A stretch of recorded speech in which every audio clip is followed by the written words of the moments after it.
بسم اللہ الرحمن الرحیم۔ السلام علیکم ورحمۃ اللہ وبرکاتہ۔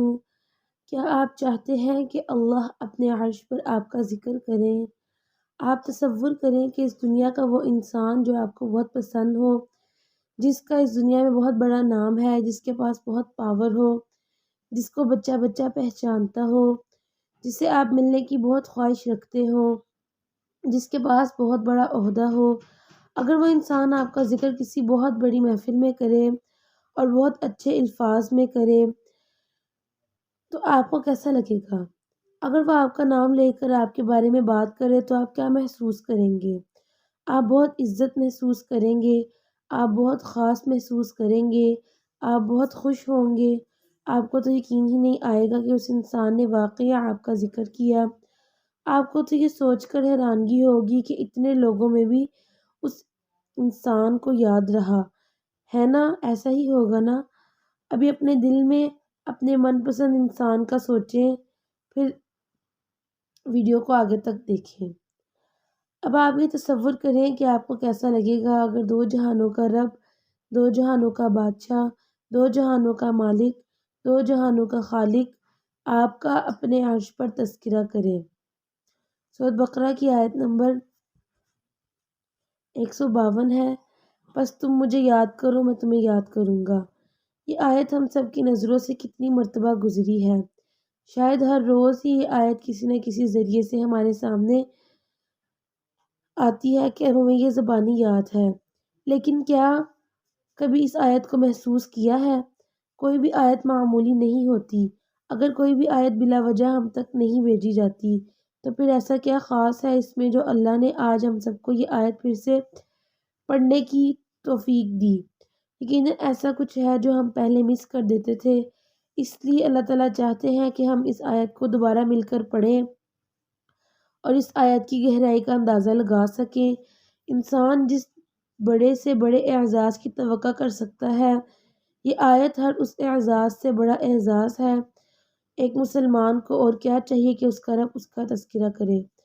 رسول اللہ صلی اللہ علیہ وآلہ وسلم نے فرمایا، اللہ تعالیٰ فرماتے ہیں جب میرا بندہ مجھے اپنے دل میں یاد کرتا ہے تو میں بھی اسے اپنے دل میں یاد کرتا ہوں، اور جب میرا بندہ مجھے محفل میں یاد کرتا ہے تو میں بھی اس سے بہتر فرشتوں کی محفل میں اسے یاد کرتا ہوں۔ سبحان اللہ۔ میں چاہتی ہوں کہ آپ یہاں کچھ دیر کے لیے رکیں اور اس حدیث پر غور و فکر کریں۔ میں چاہتی ہوں کہ آپ اللہ کے ذکر کی اہمیت کا اندازہ لگائیں۔ میں چاہتی ہوں کہ آپ کے ذہن میں جتنی بھی پریشانیاں ہیں ان سب کو بلا کر آپ ایک دفعہ یہ بات سوچیں جو ہمارے پیارے نبی صلی اللہ علیہ وآلہ وسلم نے اس حدیث میں بتائی ہے۔ میں چاہتی ہوں کہ آپ کو احساس ہو کہ جب آپ اللہ کو یاد کرتے ہیں تو اللہ بھی آپ کو یاد کرتا ہے۔ یہاں انسانوں والا معاملہ نہیں ہے کہ ایک یاد کرے اور دوسرا پرواہ نہ کرے۔ یہاں دو طرفہ معاملہ ہے۔ یہاں بے رخی نہیں ہے، یہاں بے پرواہی بھی نہیں ہے۔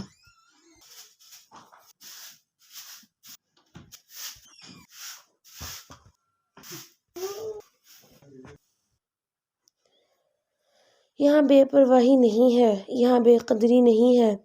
بس آپ ایک دفعہ تصور کریں کہ فرشتوں کی محفل میں اللہ تعالیٰ آپ کا نام لے، خوشی سے آپ کے رونگٹے نہیں کھڑے ہو رہے،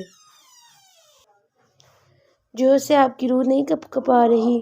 یہاں کسی انسان کی بات نہیں ہو رہی، یہاں اللہ کی بات ہو رہی ہے۔ آپ نے بس اسے یاد کرنا ہے، آپ نے بس اسے یاد کرنا ہے اور اتنے اربوں خربوں انسانوں میں سے وہ خاص آپ کا ذکر کرے گا۔ کتنی بڑی بات ہے یہ، کتنا بڑا انعام ہے یہ، کتنی بڑی اچیومنٹ ہے یہ۔ کیا اس سے بھی بڑی کوئی اعزاز کی بات ہو سکتی ہے؟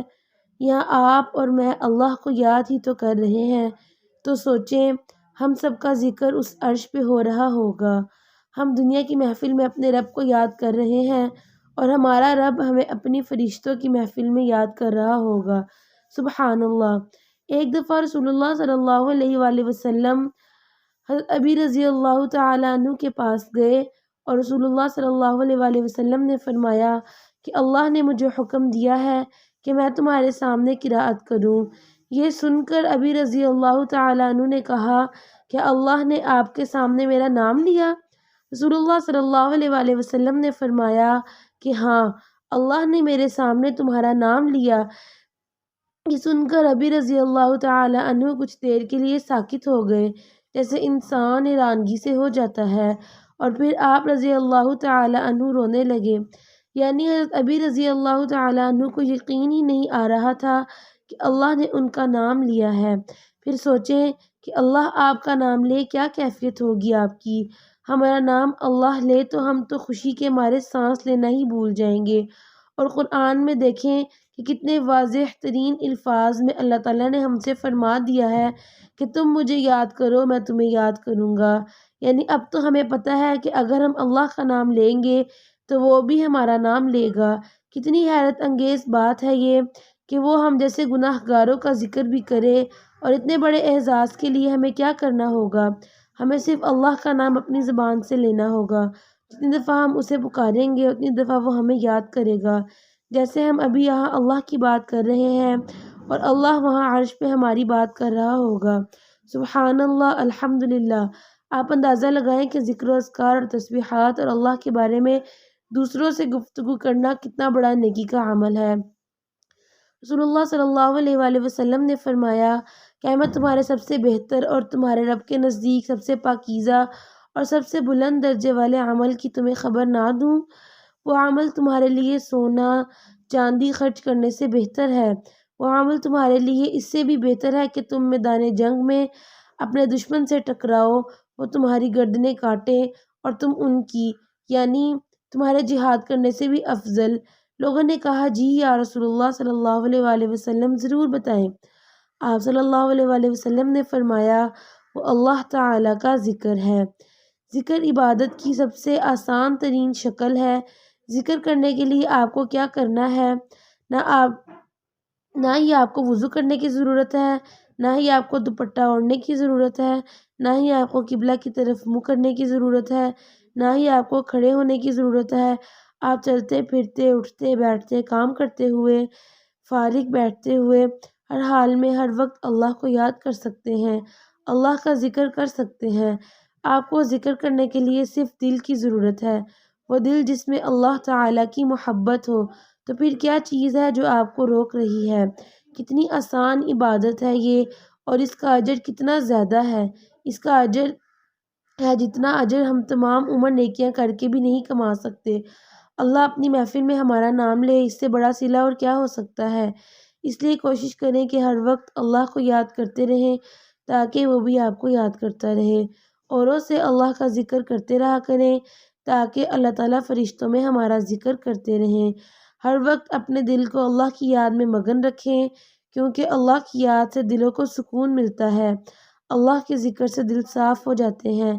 آپ کے دل میں جو بھی غم ہے، کینہ ہے، نفرت ہے، حسد ہے، برائی ہے، وہ سب اللہ کے ذکر سے مٹ جائیں گے۔